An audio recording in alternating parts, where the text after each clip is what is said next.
Estos artículos, escritos por Rabbi Yosef Bitton.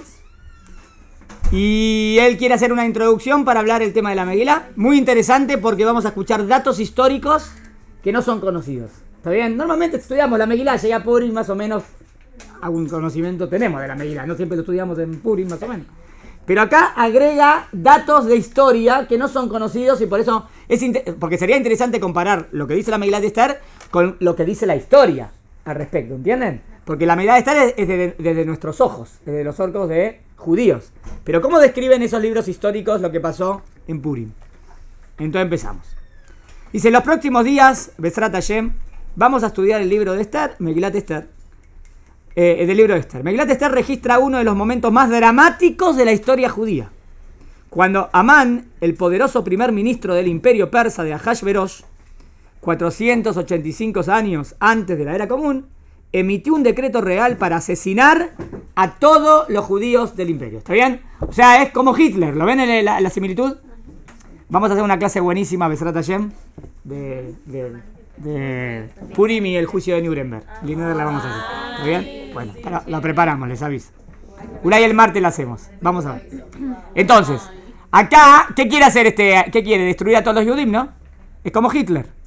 La historia de estos eventos, es decir, lo que llevó a Amán a planear la eliminación del pueblo judío, la forma providencial que Esther frustró sus planes y el final feliz para los judíos, está registrada en la Megilat Esther. A pesar de ser un documento histórico muy preciso, el libro de Esther podría ser clasificado también como un libro de Musar, psicología judía del comportamiento, en el cual se describen generosamente los perfiles mentales y psicológicos de sus personajes principales, en particular la personalidad disfuncional del villano de la Megilá, Amán. Interesante porque te hace un análisis psicológico de las personalidades, y eso es muy interesante también para analizar. Pero antes de discutir todos estos aspectos fascinantes de la Megilá, comenzaremos con los antecedentes históricos de Megilat Esther. Ahora, datos históricos. Después de salir de Egipto, los judíos vivimos por aproximadamente 800 años como pueblo soberano en la tierra de Israel. ¿Está bien? En Israel más o menos 800 años estuvimos no siempre tranquilos, hubo guerras, no guerras, pero estuvimos en la tierra de Israel. En el año 586 antes de la era común, el emperador de Babilonia, Nebuchadnezzar, ¿está bien? O Nabucodonosor, que siempre decimos, conquistó Jerusalén. Cientos de miles de judíos murieron de hambre, enfermedades o fueron asesinados. El Bet HaMikdash fue destruido y aproximadamente 70.000 judíos fueron tomados como cautivos y llevados a Babilonia. Ahí sería el primer exilio de Babel. ¿Está bien? Por eso el arameo era el idioma normal. En el año 539, antes de la era común, Ciro, llamado en hebreo Koresh, derrota y conquista al imperio babilonio y se proclama como el primer emperador del imperio persa. ¿Entienden? Persa conquista Babel. O sea, si lo veríamos en el libro de historia, sería Ciro. ¿Está bien? Que sería lo que el Tanaj dice Koresh. En el año 538, un gran milagro sucede. El emperador persa invita al pueblo judío a regresar a Israel y reconstruir el Bet HaMikdash. Este gran evento está registrado en las últimas palabras del Tanaj. ¿Está bien? La Biblia hebrea. ¿Está bien? Si quieren... Fíjense, la segunda hoja. Segunda hoja abajo. Está en Divrei Amim, que es el último libro del Tanaj. Leo. En el primer año de Ciro, de Koresh, rey de Persia, Hashem movió el espíritu de Koresh, rey de Persia, y él emitió un pregón por todo su reino oralmente y por escrito. Así ha dicho Koresh, rey de Persia. Hashem, Dios de los cielos. Interesante, Koresh cree en Dios, ¿ven? Como que Koresh aceptó a Dios. Me ha entregado todos los reinos de la tierra y me ha encargado construir para él un santuario en Jerusalén. O sea, Koresh es el que da el ok para construir el segundo Bet HaMikdash. Y él como entiende que es su misión, interesante, que está en Judea. Por lo tanto, declaro que cualquiera de ustedes, de su pueblo, que Hashem esté con él y que suban a Israel. Y, o sea que ahí fue el ok para construir el segundo templo. ¿Me siguieron? Vamos a la primera hoja de nuevo. ¿En qué año se reconstruyó? Ahora vamos a ver aproximadamente. En el 530 empezaron. ¿Está bien? 538 antes de la era común empezaron, pero después se para en el medio. Ahora vamos a ver. Este gran evento, miles de judíos regresaron a Israel liderados por Zerubabel. Zerubabel habla alternas de Zerubabel. Y en el año 516, luego de 70 años de exilio, tal como lo había profetizado Irmiau, comenzó la construcción del segundo Bet Hamikdash. ¿Está bien? O sea, Irmiau dijo que 70 años teníamos que estar en el exilio, ese era el castigo. Hay quien dice, estoy en la segundo lado, acá arriba. ¿Está bien?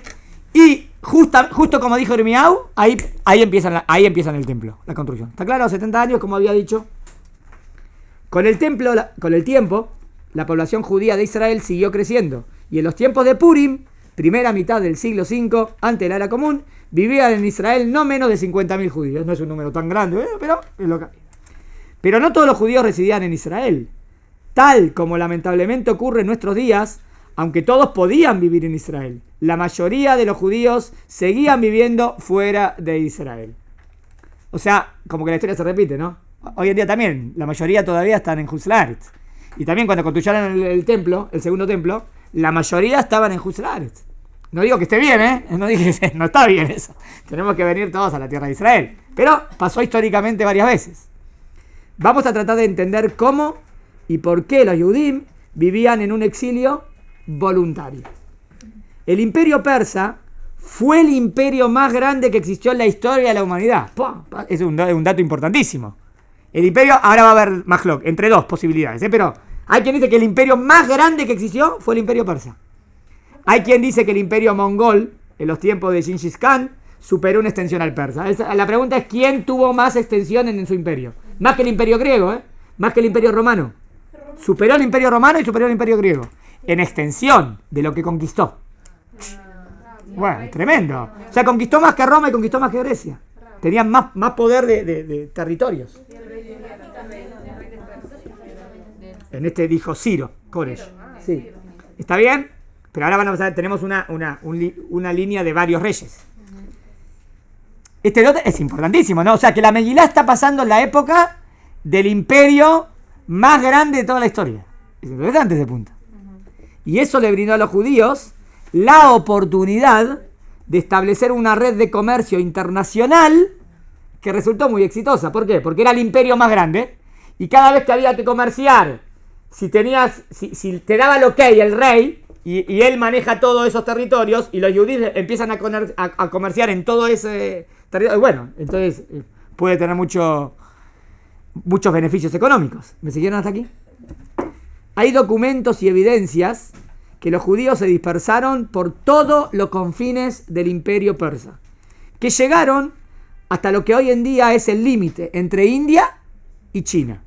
Y aprovechando que las rutas comerciales estaban protegidas por orden del emperador persa, montaron una red dedicada al intercambio comercial entre Indochina y Occidente. ¿Entienden? Hicieron una unión de continentes tremendo. Los judíos se dedicaron al comercio de las especias y utilizaron la incipiente ruta de la seda. Ahora como ruta de la seda porque era algo más fácil y que la mejor ruta para comerciar. También protegida por guardias imperiales.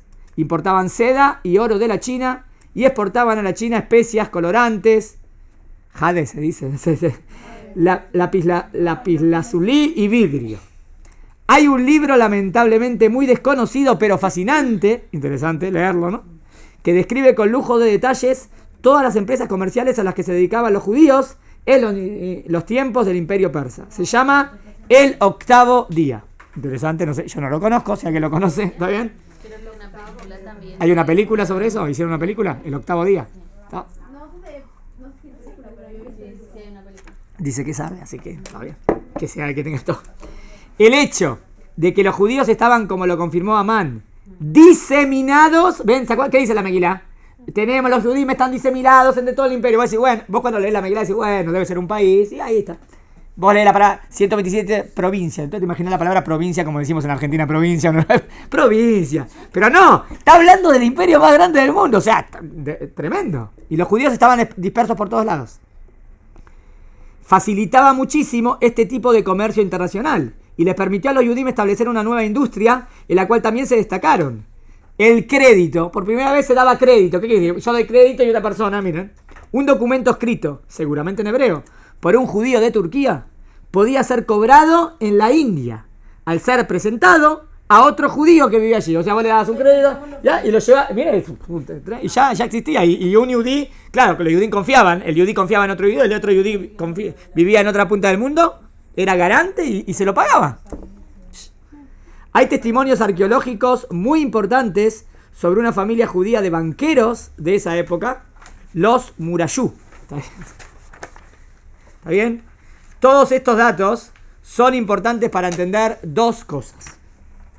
Estos son los 2 puntos primeros. Punto número 1. Que los judíos vivían esparcidos por todos los confines del imperio persa. En realidad, todos los judíos del mundo, incluyendo los que estaban en Israel, vivíamos en el imperio persa. Porque Israel pertenecía al imperio persa. O sea, estar en el imperio persa es todo, incluye todo. ¿Está bien? Punto 2. Y que dado el éxito de sus comercios, los Yudim no pensaban por el momento regresar a Israel, aunque cabe destacar que apoyaban económicamente a Israel, enviando permanentemente generosas donaciones para el Bet HaMikdash y para los Yudim que allí residían, como el Keren Kayemet, como hoy en día, y la Sofnu. O sea, no hay nada nuevo bajo el sol. Esto se repite. Está bien, les voy a dar otra hojita ahora. Sí. Entonces queremos analizar la historia de la Megilá. Conclusión importantísima, ¿eh? Los Yudim están dispersos sobre todo el imperio y la mayoría no volvió a la tierra de Israel. O sea, los Yudim no están en la tierra de Israel. Ya Yudim vivieron en Israel, pero la mayoría están allá. ¿Dónde pasa la historia de Purim? ¿En Israel o en Juzlaretz? En Shushan, en Juzlaretz. O sea, ahí especialmente, pero él quiere matar a todos los Yudim. Pero la mayoría estaban ahí. Empezamos. Tenían la posibilidad de estar acá, no quisieron. Tenían la posibilidad de volver y todavía no vuelven. Sería como, es una crítica, ¿eh? Como que Purim está diciendo, ¿qué pasa, Yudim? ¿Por qué no vuelven? Hay una explicación muy linda por qué Purim siempre es un mes antes de Pesaj. ¿Por qué Pesaj qué es? La Geulá. Volver, salir de Misraim para ir a Israel. Entonces, ¿por qué Purim tiene que venir siempre un mes antes de Pesaj? Para despertarnos la vuelta a la tierra de Israel. Porque Purim es afuera. Y nos quiere decir, tiene que volver, ¿qué hacen allá? ¿Está bien? Bueno. Para entender un poco mejor la historia de la Megilá, estamos analizando algunos datos históricos que nos ayudarán a entender los eventos que se relatan en este maravilloso libro. Primero nos concentraremos en identificar a Hashverosh, lo cual es también la intención del primer pasuk de la Megilá. Con este dato, creo que apreciaremos mejor la magnitud del milagro de Purim. La tradición milenaria de los judíos de Irán es que el rey Hashverosh era el emperador que en idioma persa se conoce como Hashayarsha. ¿Está bien? O sea, ¿cómo le dicen ellos? Nosotros decimos a Hashverosh. Y Hashayarsha no es otro que el famoso rey Jerjes o Xerxes, también conocido entre los gentiles como Asuero. ¿Está bien? Varios nombres tiene este Hashverosh. Tiene muchos nombres. Varios nombres, seguro cómo lo llamaban en este país, cómo lo llamaban en este imperio. ¿Está bien? Pero, o sea, cuando la historia habla de Asuero... ¿Está bien? No, Ashur es un imperio. Asiria. ¿Está bien? Asuero, el rey Asuero sería lo que nosotros decimos el rey Ahasverosh. Está claro, es importante para ver los paralelos en la historia, ¿no? Que reinó entre los años 486 y 465 antes de la era común. El primer emperador persa fue Ciro, reinó entre 559 y 529. Luego lo siguió su hijo Cambises y luego el famoso Darío o Dariavesh. ¿Escucharon el rey Darío? Famoso rey Darío. Bueno, hay muchos rey Darío. Este es el día Ulay de Inglaterra, yo no sé. No me acuerdo, no sé. Acá estamos hablando de Darío, lo que el Tanás dice Dariavesh. ¿Está bien? El antecesor de Ahasverosh. Ya en la época de Ciro, el imperio persa era gigantesco y se extendía hasta la India, en hebreo, Odu. Pero Darío lo expandió aún más, conquistando varias civilizaciones del norte de África: Egipto, Libia, Sudán y Etiopía, en hebreo Kush. Este fue el gigantesco imperio que heredó Ahasverosh. O sea, Ahasverosh heredó el imperio más grande de la historia. ¿Está bien hasta acá? Este dato es importante y lo dice ¿cómo empieza el primer pasuk? Primer pasuk. La Gemara comienza con esta descripción. El primer pasuk de la Megilá dice así: y ocurrió, ¿vieron cuando y ocurrió en los tiempos de Ahasverosh, aquel Ahasverosh que reinó desde la India hasta Etiopía, un total de 127 provincias. Interesante el número 127 después para buscar códigos. ¿Está bien? ¿Está bien? A ver dónde encontramos. ¿Se encuentra otro 127? Los años de Sarai. Interesante que tiene que ver los años de Sarai con. También dice 7, 20 y 127. Pero habría que ver una gematria de 127. Pero no reinados. Los lugares de reinado de Persia que estaba dividido en 127. Si no me equivoco, 127 hay que verificar, ¿está bien? Pero todo el tema de la Megilá va a ser que no aparece el nombre de Hashem, ¿no? Y que Hashem está escondido. Pero toda la Megilá es cómo Hashem maneja las cosas escondidas, ¿está bien? Si no me equivoco, 127 da Hashem Eloquenu, Hashem Echad. Hay que verlo, igual tengo que ver, ¿está bien? Hashem, nuestro Dios, Hashem es único, que sería el objetivo máximo que queremos hablar. Sería como... Acá que dice, que ¿quién gobierna los 127? El rey Ahasverosh. Pero nosotros decimos, ¿quién gobierna los 127? Hashem Eloquenu, Hashem Echad. Ese sería el jueguito, ¿no? ¿Está bien? Y como dice la Megilá no dice el nombre de Dios, pero cada vez que dice la palabra rey, puede referirse al rey Ahasverosh o puede decirse a Hashem. Ahí está la simbólica. Top. El Rab Moshe Almosnino, ¿escucharon este Rab? Tiene un comentario muy interesante. En su extraordinario libro Yedé Moshe sobre las Megilot, explica la razón por la cual la Megilá comenzó con este dato, que nos podría parecer superfluo. ¿Qué me importa que el rey Ahasverosh gobierna 127 provincias? Como comentamos ayer, el imperio persa fue el más grande que conoció la humanidad y nunca fue más extenso que el del reinado de Ahasverosh. Este dato es relevante para la historia de Purim. Todos los judíos de esa época vivían bajo el imperio persa. ¿Está bien? ¿Por qué ese dato es importante? Porque nosotros vamos a decir que este quiere destruir a todos los judíos. ¿Y todos los judíos dónde viven? En ese imperio. Y ese imperio es el imperio más grande del mundo y todos los judíos están dispersos en ese imperio. O sea que si esta persona quiere matar a todos los judíos de su imperio, esta persona quiere matar a todo Israel. No. Acá el dato más importante es que quiere destruirnos. Si él quiere matar a todos los judíos de su imperio y ese imperio abarca todo y todos los judíos solamente estamos dentro de ese imperio, que es grande, entonces quiere matar a todos los judíos. Ese es el dato importante acá, que es lo que quiere destruirnos. Es como Hitler. ¿El qué? El rey del imperio. El rey de ese imperio, entonces él también quiere matar ese imperio, porque si hay muchos judíos en ese imperio va a matar a... No va a matar todo el imperio, va a matar hay un montón de pueblos en el imperio, el pueblo judío de ese imperio. La Megilá estamos hablando, no quiere destruir a todos, quiere destruir a nosotros. Pero nos importa decir que todos estamos ahí. ¿Se entendió? Y cuando Amán decretó la eliminación de los judíos persas, no se trataba solo de los judíos que vivían en Shushan, la capital del imperio persa, sino de absolutamente todo el pueblo judío, ya que como dice este pasuk, el imperio de Ahasverosh se extendía hasta Israel e incluso abarcaba Egipto, donde se calcula que habían colonias judías. En los tiempos de Ahasverosh no había judíos que vivían fuera del imperio persa. Eso nos da una idea, primero, de la magnitud del peligro que experimentó el pueblo judío durante Purim.